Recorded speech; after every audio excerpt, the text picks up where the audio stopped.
Good evening. It's January 29th, 2021. It's another edition of The World Tonight, along with Adam. And we have a fun show packed with fun topics. Of course, Adam it looks like, been a hostage of the Russian government tonight. I'm joking, of course. Anyway. Yeah, actually, I'm hostage of lockdown not wanting me to reveal this awful hair that I have at the moment. Well, I had to go 1950s style here just to keep myself in check. So my Jufro didn't come out. But anyway, to more important headlines. Our first topic today is about the ongoing EU-UK row. Yes, it is not about Brexit now. It's about vaccines, the new commodity on the market to get. The row, of course, is the fact that the EU alleges that its vaccine partner, I believe in this case, was AstraZeneca,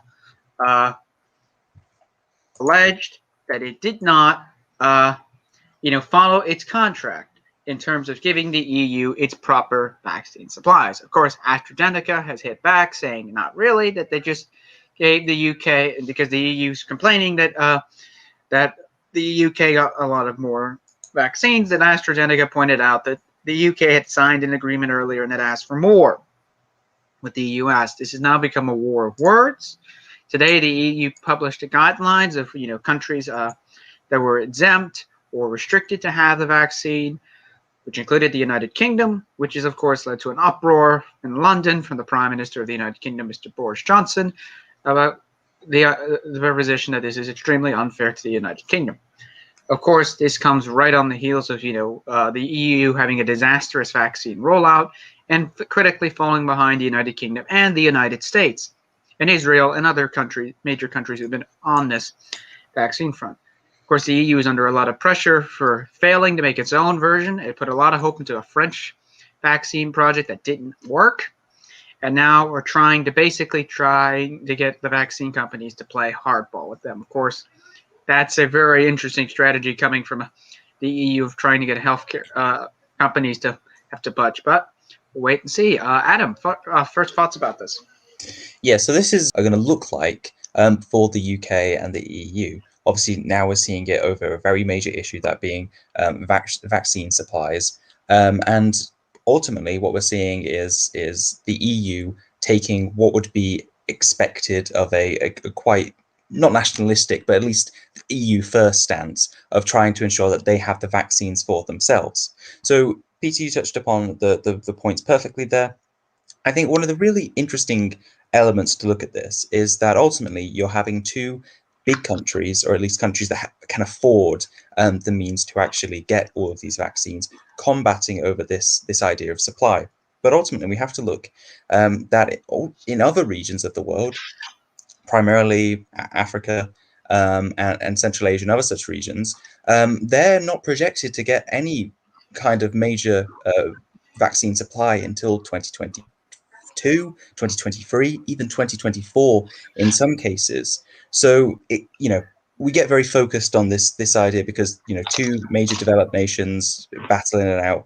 But we have to remember there's also another key element here of the rest of the world. I was also gonna mention that the EU, in the way that they're introducing controls on vaccines made in the EU, which they've done to the UK as a whole, which includes Northern Ireland. So they've essentially formed a border that they were so adamant on avoiding. Yeah, so and the worst part is they didn't even tell Dublin at all. Exactly, the Irish government was sort of circumvented in this situation. So there's this element of, first of all, the protocol that they used, Article 16. Why was this a measure that could be exploited in this way? Why was it agreed to in the first place? To which it was designed to basically avert any serious societal difficulties due to a lack of supply, threatening to disturb the orderly implementation of the vaccination campaigns in the member states. But are we really in a situation like that, where that's specifically allowed under that kind of remit? And also, why was that a thing in the first place? Surely somebody could have taken a guess of what was going to happen. But yeah, there's that other angle to look at. Yeah, I mean, I think on that point, I think it's very interesting. The expectation was that these two, blocked countries, whatever we're going to call them, would have a decent relationships. But I think no one could have imagined that it would get reached this low. And I think the other interesting fact, or I should say not fact, point you mentioned is this developing world problem. Many countries in what is the developing world are complaining that the advanced world is hoarding the vaccines and we're not giving them out. And they may have a point. I mean, the United States isn't giving out their vaccines. The UK isn't giving out their vaccines. Israel only offered the Palestinians to have their vaccines, which were rejected. And other countries, of course, advanced countries put advanced payments in. So, yeah, I think it's an interesting dilemma you see of the first world against the second and third world in terms of who gets the resources first. And, I mean, we've seen this week, I mean, even while the EU and the UK are fighting each other, the United States just bought 200 million doses from Pfizer again to restock its arsenal. So, these two are fighting on, but other countries are just moving ahead on this battle. I mean, the EU's vaccine development has been very much questionable. I mean, at the rate they're going, I don't think the EU would have most of its the ability to open up the vaccines to most of its populations till, I believe, the end of this year, which would be way behind everyone else. Yeah, I think another element, just to quickly add, as sort of my final point, obviously this is a wider issue, this idea of vaccine supply and actually getting it. But let's look towards the powers that are sharing their vaccines, that being China. They have brokered deals with 15 other countries on 5 continents to give them a healthy supply of a vaccine. Obviously, this isn't going to be enough for a majority of their people, but ultimately it will be enough for the more elite in their society, and specifically if they want to give it to the elderly, then they're able to. This includes countries in the Arab world, Central Africa, places that China really does need to be expanding itself into. And ultimately, this is just another way of geopolitics, essentially, where they're playing upon the divides that have been created elsewhere in the world, and using that vacuum that's being spawned to just basically enter in. Well, and I mean, the point on the Chinese vaccine is they're offering it, though the vaccine itself, the Chinese vaccine, I believe, from what has been tested in Brazil, only works 50% of the time, which is obviously much lower than the the Modernas, the Oxford, the Pfizer ones, etc. It is interesting to say the least, because a lot of these countries are taking these vaccines very graciously, of course, but then now starting to realize, oh, they don't necessarily do the job. It's like, of course, but obviously it's still something more than anything else, and it allows those diplomatic relations to be built. So, absolutely. Well, I think. Sorry, go ahead. No, I was just going to say, I mean, just because, this was part of one of my classes I take at uni. I think you're seeing, in a sense, this COVID thing is proven. For all the talk we've had about a globalized world, countries are still going to be very nationalistic in terms of who gets what in their supply chain. The powers that be in the West want their populations to go first, and pretty much are shrugged to the rest of the world. If they have to wait, they have to wait until their population gets it first. I mean, of course, we have to, not to play onto this whole thing, this discussion too much, but we have to look at the fact that these are democracies that are accountable to their people. Their people don't want to suffer, so it's reasonable to think that these governments have to protect their citizens by doing this. But for China, they're able to obviously mass produce it in a great extent and not necessarily care about the societal implications if something does go wrong. It's not like there's going to be any kind of protest. There's no election that will be coming up where they can be voted out. Ultimately, this is a situation where they can share and export their vaccine because they're able to, because they don't have anyone else who's going to stop them. Also, since we're on this topic about the EU, we've actually had some news break on this topic. That is that what we were just mentioning about Northern Ireland, the protocol that was invoked, the EU has now backdropped from that and has withdrawn its use of the protocol, and now it seems that the EU is, per Laura Kinsberg, BBC reporter, they're about to push back on everything they've done in the last few hours in terms of the Irish border. So this is an interesting development happening as we speak. Wow, I mean, what was that conversation for? No, of course not, obviously. Academic purposes. Well, yeah, definitely. I mean, just as an initial reaction to that, you know, it's a country bluffing, or it seemed like the EU was bluffing there, but just throws the relationship into a really wild dynamic where they're not being too responsible. Very difficult for the UK to understand where they'll be leading on that, but there we are. And really, I mean, just to finish up on this point, the EU, while I understand their position, really do come off badly. And if you want to really look at the eyes of public opinion outside of these two countries, because it looks like the EU's being hoarding and greedy about something that they just couldn't have done properly the first time. Of course, they all argue back that it's fairness, but I'm sure someone else would point out that it's just the EU didn't put a logistics plan in place to run the vaccine thing, and now they're desperate to, as we mentioned, provide to their populace. Exactly. So I think with all of that, we'll be heading over to a country that has been dealing quite well in terms of their vaccination program, though slightly unrelated. We're going to Israel. Now, Israel is gearing up for their next election, which will be in March. However, with a lot of political parties that we've seen forming in preparation for this election, you've got your New Economic Party, you've got the Israelis Party, a whole variety. We're also seeing coalitions fracture a lot. So some examples will be Yesh Atid Telem, who formed out of Blue and White. They've broken off into their own respective parties. But the real big news from this week is the Joint List, which is an alliance of 4 Israeli Arab interest parties, have gone their own separate ways. I mean, 2 of them have stuck by with each other, and the other 2 are running their own respective parties. But I'll get into that. So the actual 4 parties that make up Joint List. So you've got Hadash, which is a communist party. You have Balad, which is a similarly left-wing party, a bit more socialist than communist. They're sort of the more left-wing of the party, quite left-wing, as you can tell, quite far left. On the right, you have the United Arab List, which is an Islamist party. So within this contained coalition, you have quite polar opposites. And then finally, you have an ideologically Big Tent party, although they're still classified as being quite left-wing, Ta'al.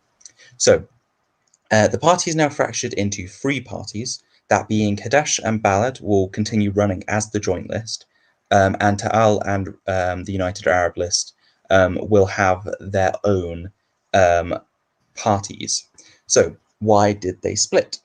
Well, for the United Arab List, it's quite obvious. Besides being a socially conservative Islamist party, which goes completely in contrast to the more secular parties on their left, the United Arab List leader has been trying to court the attention and develop a relationship with Prime Minister Benjamin Netanyahu.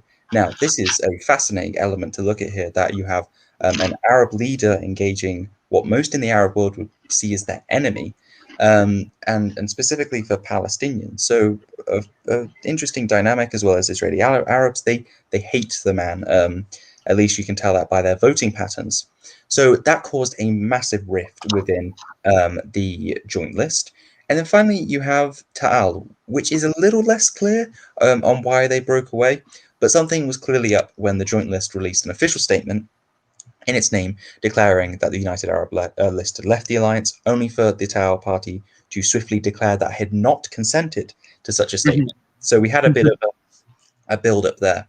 So negotiations can still continue, and Hadash and Balad have made clear Ta'al is still welcome in their coalition, United Arab List less so. They have until the 4th of February, which is when the parties have to create and formalize their lists, so where respective people are assigned to different seats.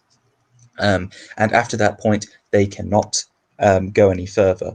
So they have until then to maybe form some kind of free partner coalition. So the final thing to conclude with before I pass along to Peter, who may have some thoughts, this isn't the first time that the Joint List has split. They split ahead of the fated election in April 2019. So it didn't exactly go well for the party. Amusingly, amusingly, the United Arab List ran with Ballad back in 2019, which is ironic now given how much they hate each other, um, and only barely made the 3.25% electoral threshold. They got 3.33%, so definitely very close. And the alliance reformed in September 2019 and has continued along until now. So here we are, a situation in which the Israeli Arab interest parties are fracturing. There is the very, very, very likely possibility that both parties that have split away from the joint list don't make the electoral threshold, and that would deprive Israeli Arabs of very important parliamentary representation, which is the real reason why joint lists exist in the first place. Is to band together the Israeli Arab vote into one bloc, and with it fractured, they may miss and waste thousands of votes. So if you're interested in that kind of angle, that's definitely an element to keep an eye on. And there's also the other element of what does United Arab List do in the situation that they do get some kind of parliamentary representation? What do they do with it? Because what their leader have stated they would do with such a thing is vote against any kind of more liberal law, for example. Or I believe a recent law was put into the Knesset, which is their Israeli parliament, which would ban LGBT conversion therapy, of which the United Arab List wanted to vote against banning it. And then you also have the element that their leader said they would vote for parliamentary immunity for Benjamin Netanyahu when it's put to the parliament in his recent legal troubles. So fascinating element to look at here, where you have an Islamist party actively supporting Netanyahu. So yep, that's my overall analysis. Peter, any thoughts? I think this is interesting. I mean, as you mentioned, an Arab leader, especially the party of United Arab List, warming up to Netanyahu is certainly an intriguing strategy, to say the least. But Mansour Abbas, who leads the party, seems to think that by doing this maybe gets him closer with a possible Likud government. But that awaits to be seen if that's the case. But I mean, I think the interesting thing, as you mentioned, is if this list does break, the electoral implications it has. I mean, if the Arab vote is split, this could very much, make a big difference to other parties that are not Arabs about who gets final seats and whatnot. And since there's the big question in Israel about, the numbers to get to 61, which is a fair majority. The loss of, let's say, 4 Arab seats, distributed to one of the, traditional, or splinter parties could have a big impact on, the negotiations of forming a government. I mean, for parties that are on the line, a split here could just be just what they need to get in, into Knesset to get a seat or two and basically hold the balance of power. Yep, you're entirely right there. Mm-hmm. So so just another element to add to the insanity that is this situation. The United Arab List said they may support Netanyahu in so just to clarify the situation, the way it works is that before a MP can actually be tasked with forming a government, parliamentarians can be consulted on who they think should be the first one to try it. I mean, if they fail, the whoever comes second basically gets the chance. Anyway, so the reason this is important is because if the situation in the Knesset is really, really close, in which, let's say, for example, Gideon Saar is the opposition candidate who has to try and get enough votes to be the one to try and form a government, and then you have Benjamin Netanyahu trying to keep with his government. If he's the one given the first chance to form a government with the support of United Arab List, that's a very monumental thing. So that's just a possibility that could play itself ahead in March and April, when a government will have to try and be formed. Mm-hmm. Well, and it would be very ironic, and I hate to use this, that Netanyahu, if it were to get formed, if it were to be the Arabs to get him in, would be Likud, the religious parties, and an Arab conservative party being the ones who get him through the Knesset. Just the irony of the year. Exactly. I mean, we already sort of sensed the rumblings of this back when Benny Gantz was trying to be given the chance of forming a government for the first time, where Joint List said they would support him in his endeavor, which had never been done since I believe it was like the 90s or something crazy like that. Or maybe it was the 80s or 70s. That probably would make it a bit more crazy. I don't think it's actually ever happened to Arabs. No, it had. Joint List just once. Yeah, it happened once. In the 80s. Yes, you're correct. You're right. Anyway. Sorry. So the Joint List had a massive issue trying to convince United Arab List MPs to actually come along with them. So definitely an interesting situation to keep an eye on.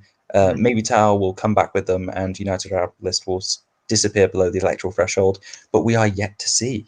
Yeah, and I mean, just to finish up on Israel, I mean, at the current polling, I mean, Likud looks like it's going to be in the upper 20s, maybe low 30s, but mostly upper 20s, low 30s. I mean, but outside of that, I mean, the opposition parties are literally, it looks like, eating each other's votes alive. I mean, for most polling, I mean, Yassad is usually getting 15 to 18 points.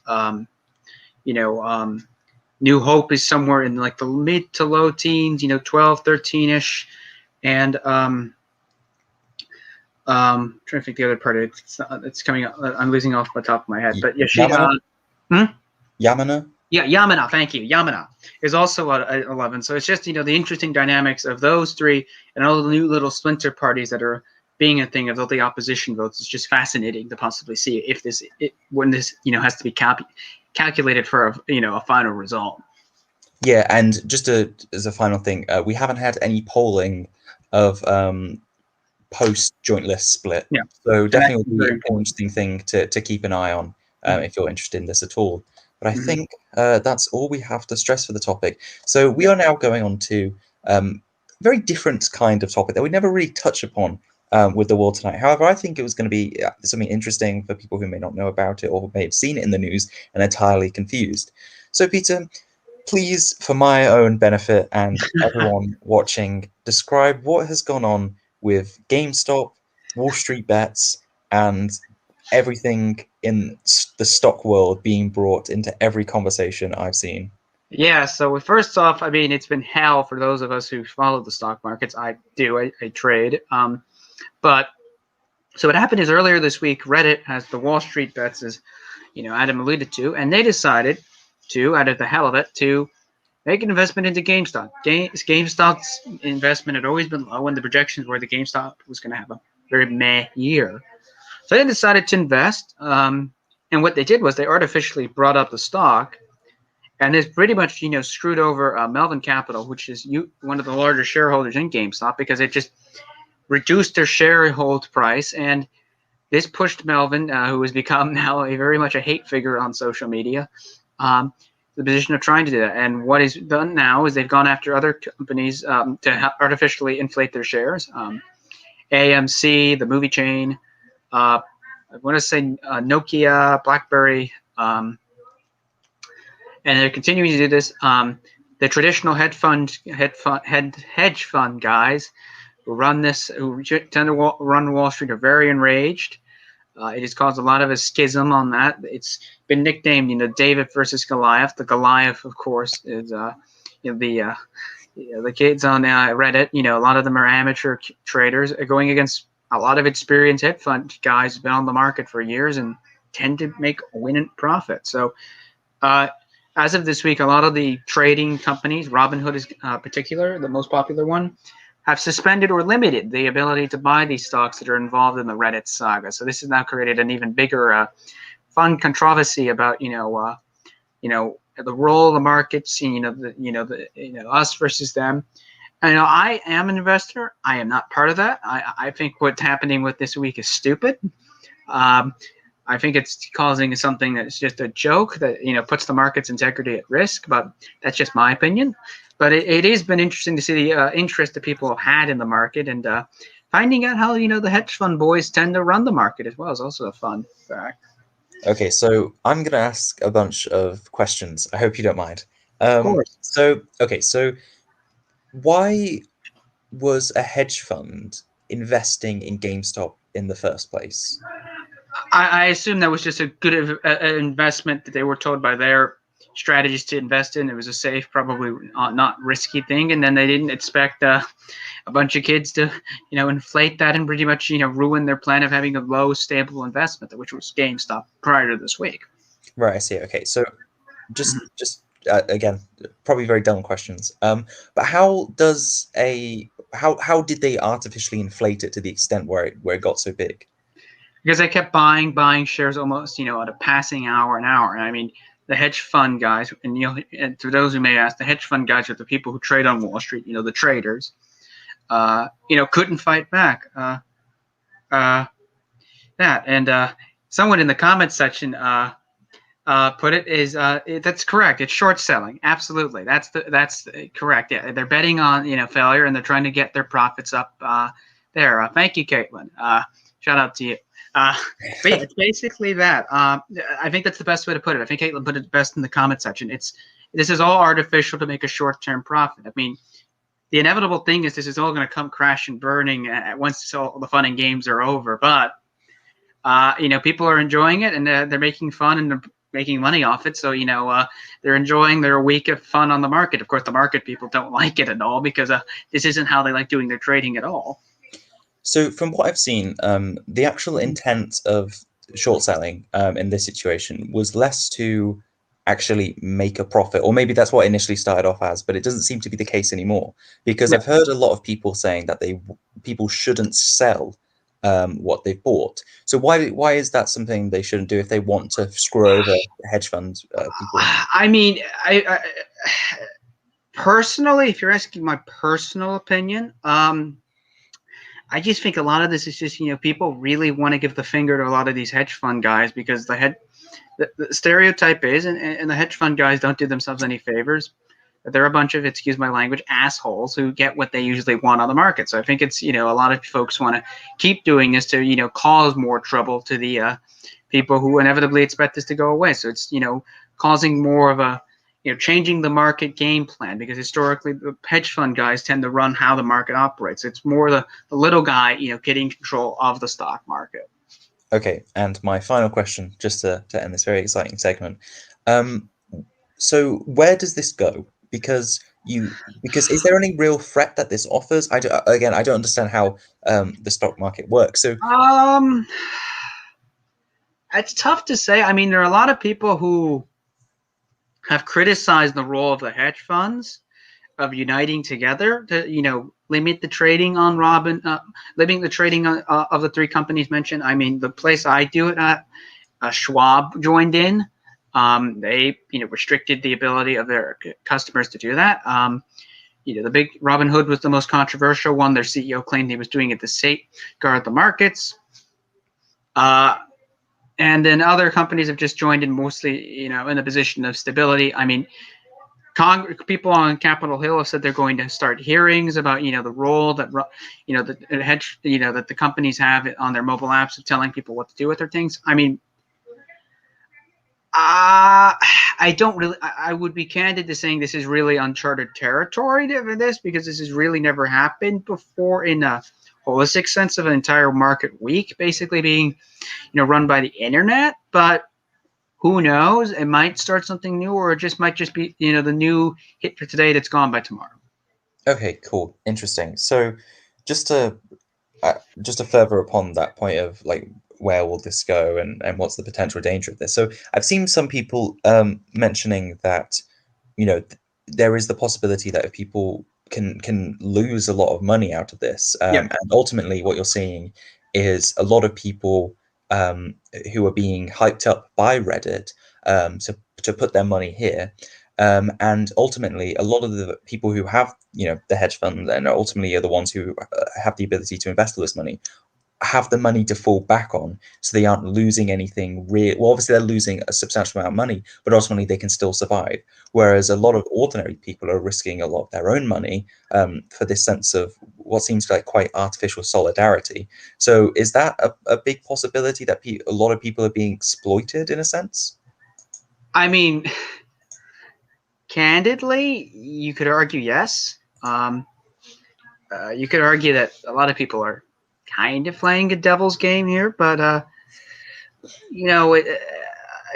mean, a hedge fund always, it's a thing. I mean, the Melvin Capital was on the verge of bankruptcy. Other hedge funds came in to help them out, and they've stabilized. I mean, a lot of it probably depends on what you would argue. I mean, there is obviously the risk of this, blowing up in people's faces, but that's also assuming that the Reddit people were banned earlier this week, but then the ban was reversed. This is on the Reddit discourse thing. So it depends if they try doing this with other companies or whether this leads, like historically with the hedge funds, that they hire someone who's done this to basically start helping them game set this, because a lot of trading, hate to say that the movies tend to have an interesting perspective on this, is like a war game. You just have to plan everything out and ahead.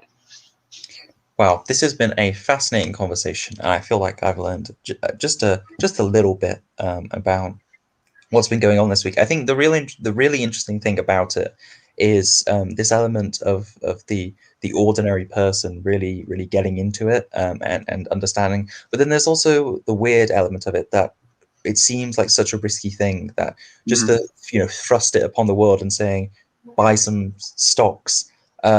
It seems like it could be potentially quite dangerous for a lot of people because they may not be responsible with it. But here we are.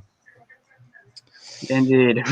So, just away from that very interesting sort of, not really a tangent, it was an interesting story, we will go to our very lovely, coveted Africa spot of the week, where we go to Africa and we look at a political story there, because it's not really looked at in the news. So, this week we have the Democratic Republic of the Congo's Prime Minister, Sylvestre Ilunga, who has been ousted after being constitutionally required to resign after being censured by the legislature this Wednesday. In a vote that was approved by 367 out of the 377 MPs present in the 500-seat legislature, they cited a failure to bring peace to the country, fight rampant corruption, and to strengthen the economy.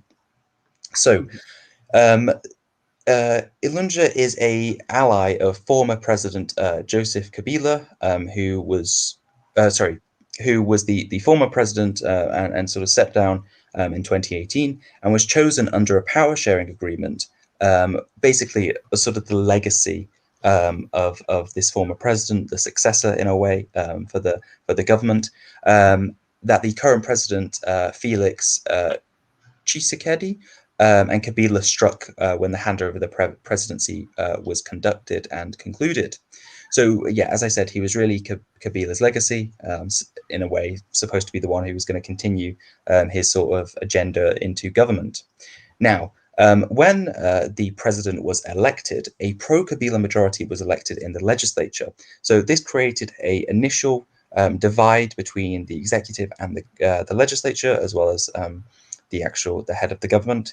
So the coalition that he oversaw, that was created under this sort of power sharing agreement, was a very difficult one, as it comprised 65 ministers, which is quite a bit for quite an unstable government, 2/3 of whom were from the pro-Kabila FCC, which essentially made it very difficult to work with. Reforms were very hard to try and be passed through. However, the real interesting element came back in December of last year, in which the president declared that this coalition was finished. He would instead try and renegotiate and find a new way of going about it. Now, initially, this seemed like an impossible task, given the pro-Kabila majority that seemed to exist. However, anyway, so yes, the very difficult situation that was going on there. However, the real interesting element that happened with the censure of the prime minister is essentially these pro-Kabila MPs have switched sides by now backing the president in what he now calls essentially as a party, being the sacred union of the nation. So finally, by getting rid of the sort of old blockage that he had in his government, the president can now try and go through the task that every single leader of a nation that is in decline, that is in instability, that doesn't really have a stable footing, he will try and go ahead and push a reformist agenda, that including things like judicial reform, military reform, a variety of lovely things that he had previously found much difficulty in trying to navigate, however, may find a much easier time now. So that's the overall situation there. A bit of stability to the DRC, although who knows, given how little the government actually is able to really control in the country.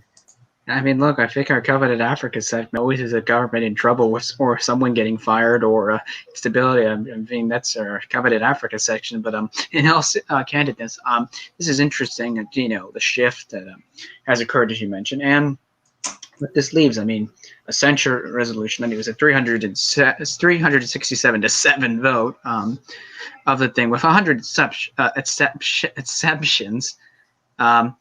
Is quite intriguing. And there's still controversy about why this all came out. What the actual story is, but it'll be interesting to see what the president does and what he asks for a replacement in, whether it's a ally or someone unknown. But it's interesting in African politics to always see who's the next man up, as they say.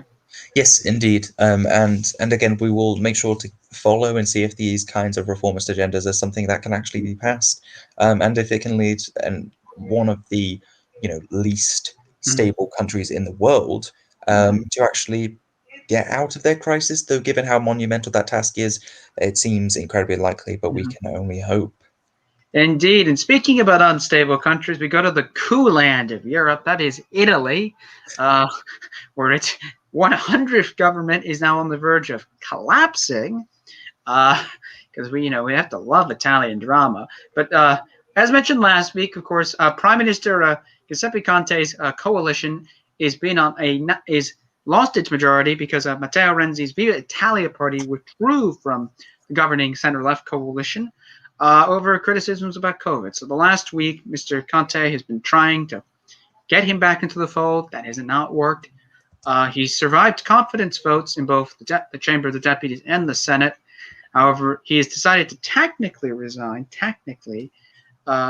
to try and pressure someone to keep the government afloat. He's been having conversations with the right to try to get maybe someone to poach there and try to get something of that. Of course, they only have 4 days to accomplish this goal, or else the president of Italy, in this case, gets the fun privilege, and the president of Italy, of course, is Sergio Mattarella. We'll have to form a caretaker government. Now, in Italy, a caretaker government is usually run by a technocrat. And this caretaker government would almost certainly be a government of national unity, because the consensus, it seems, from all the Italian political parties is no one wants to go into an election in the height of a pandemic. This ironically seems to be the only thing that all coalitions seem to have an agreement on. But on the point about a technocratic prime minister, you may ask, so has Italy done this before? Numerous times. If anything, prior to Matteo Renzi becoming prime minister in 2014, Italy was run by 2 technocratic prime ministers from 2011 to 2014, Mario Monti and Enrico Letta, who both ran grand coalition governments. That's an interesting question. They sort of have been coy on this. I mean, Berlusconi, for the usualness, the candidness, hasn't really been as open as usual about what his view is. He has, however, said that Italy does need stability. That's the only hint given from him. So that's to be taken with its own grain of salt. But as noted, Mr. Conte is very popular, ironically, unlike many of his premiers of Italy. He's very popular with the public. His problem is because he's an independent, he has no party to run off to. He's basically running a government of numerous parties, but he's the one who has no party. So it's an interesting dynamic. Adam, you'd like to make a thought on this? Yeah, so just talking about whether Forza Italia would join, there's a few complications here. So first of all, the Five Star Movement, which is the primary member of this government, their focus on attacking political corruption via which is what is considered a very fast, a very harsh justice system against political corruption, is very unpopular amongst Forza Italia, Yeah. given Berlusconi's own history himself. Wouldn't seem too surprising, but those within the party have stated that they would support the government and Conte on the condition that he resigns and forms a wholly new administration. Yeah. So, you know, how this would work necessarily, who knows? The main thing they'd want to see is get rid of the current five-star movement justice minister. So there's definitely an angle there.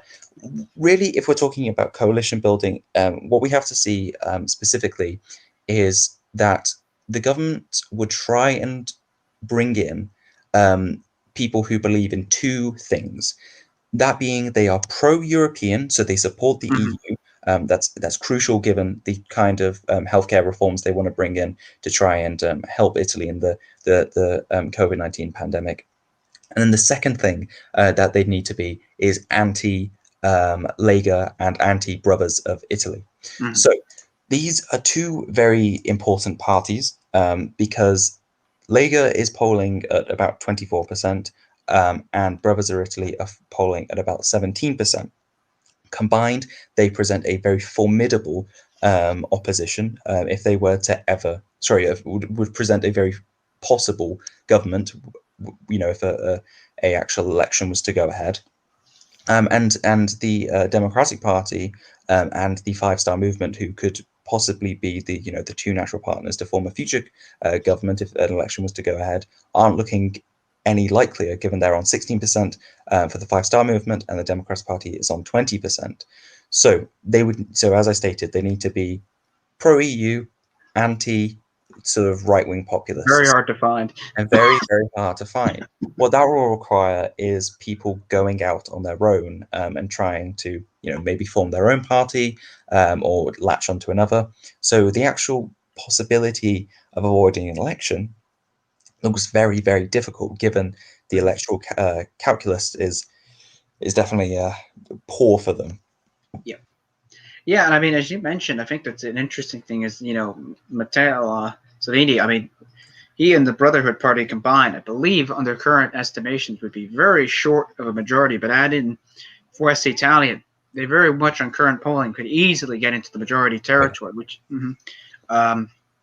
is something of interest. But yeah, I mean, we'll have to wait and see. I mean, if Conte fails, we'll have a technocratic government, and that's kind of an intriguing scenario, but also very bad for Italy, as technocratic governments tend to lack a mandate to do things. And the last technocratic government was very unpopular for austerity that many voters complained that they didn't vote for, in a sense. So it's, that's the danger of having technocrats, run the country that aren't elected.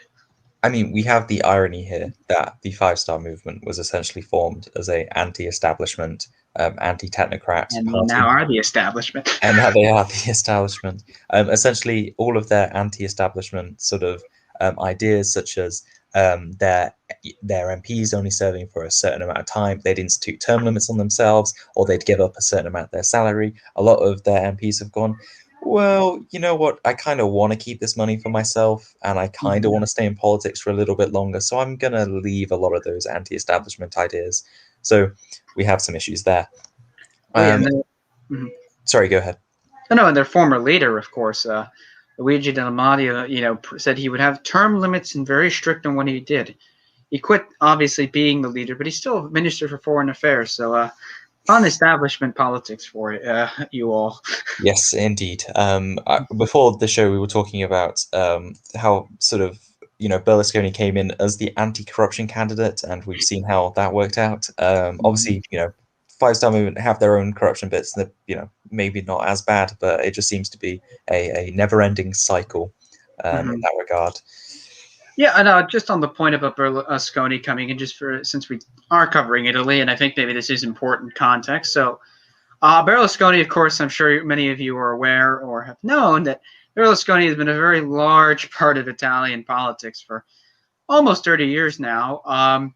Main thing that got Mr. Berlusconi into power in '94 was the collapse of the two traditional parties at the time, the Christian Democracy Party and the Democratic Party on the left, both of which were engulfed in a fun corruption scandal that destroyed each other's bases because both voter bases hated the people involved.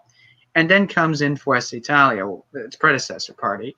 And Berlusconi ran, as Adam mentioned, on a very anti-corrupt message. And he was out in 1 year because, shocker, he was engaged in a scandal. And then came back in 2001. Yeah, so here we are. Here we are. But I think, unless you have anything else to say on the continuing chaos that is Italy, clearly 101st government could be on the way. Clearly, the DRC has some competition. I joke. I think we should head to everyone's favorite time of the week. It's the loser of the week. And Adam, tell us the loser of the week, besides his webcam, of course. Sorry, Yeah. I had. Well, you know what? I take it on the chin. So yes, for my loser of the week, I have two. I'll start off with the I'll start off with the more everyone's heard about it one. So Marjorie Taylor Greene. So everyone's favorite, and by favorite I mean least favorite, member in the House of Representatives. She has come out again with another scandal, adding on to the many others, and this time with a conspiracy that wildfires that were started in California, I believe was it 2018, 2019, were caused by a Jewish space laser. Now, I don't feel like I need to elaborate on why this is a dumb conspiracy theory. First of all, I'd like to know how. First of all, why did you specifically get a space laser? Because I would, as an atheist, like a space laser, and it seems, well, there we are. I mean, look, as the resident Jew co-host, I want a space laser. That'd be a fun, thing to have. Yeah, exactly. I feel like it's something you'd share. And also, why would you use it to start wildfires and not, destroy anti-Semites? But here we are. It just seems like a terrible use. Anyway, run it on Tehran. I didn't say that at all. Well, yeah. I mean, there are so many questions. Why does it seem like the liberal Jewish establishment, which is what she seems to believe in, why did they get the space laser and not, maybe the Haredi Jews? So, I mean, there are so many questions that come out of this this conspiracy theory, of which, yeah, there we are. Now, the reason I wanted to say that this was obviously a loser, because if you believe this, you are a massive loser. That's just simple as. But the best bit is that she said she'd come out with a statement after this whole controversy was released, to which she basically apologized for nothing. She said that, look how amazing I am. I'm raising money for the Republican Party. Look how great Donald Trump is. So it looks like, unless the Republican Party, gets their house in order, she is going to be a wonderful opportunity for Democrats to say, hey, is this the sort of person you want, associating with your possible Republican running in your district and all of that? And you'd think we got rid of Steve King and this would solve the problem. God damn it. You thought. And it was worse. Well, I mean, debatably worse, but I think, yeah. So my loser of the week is Stella Kyriakides, who is the great EU health minister, who has in the past week gone from bad to uber bad in terms of how to run the vaccine rollout. From first criticizing, certain countries' positions on this, to now threatening Britain's, supply, to other fun things.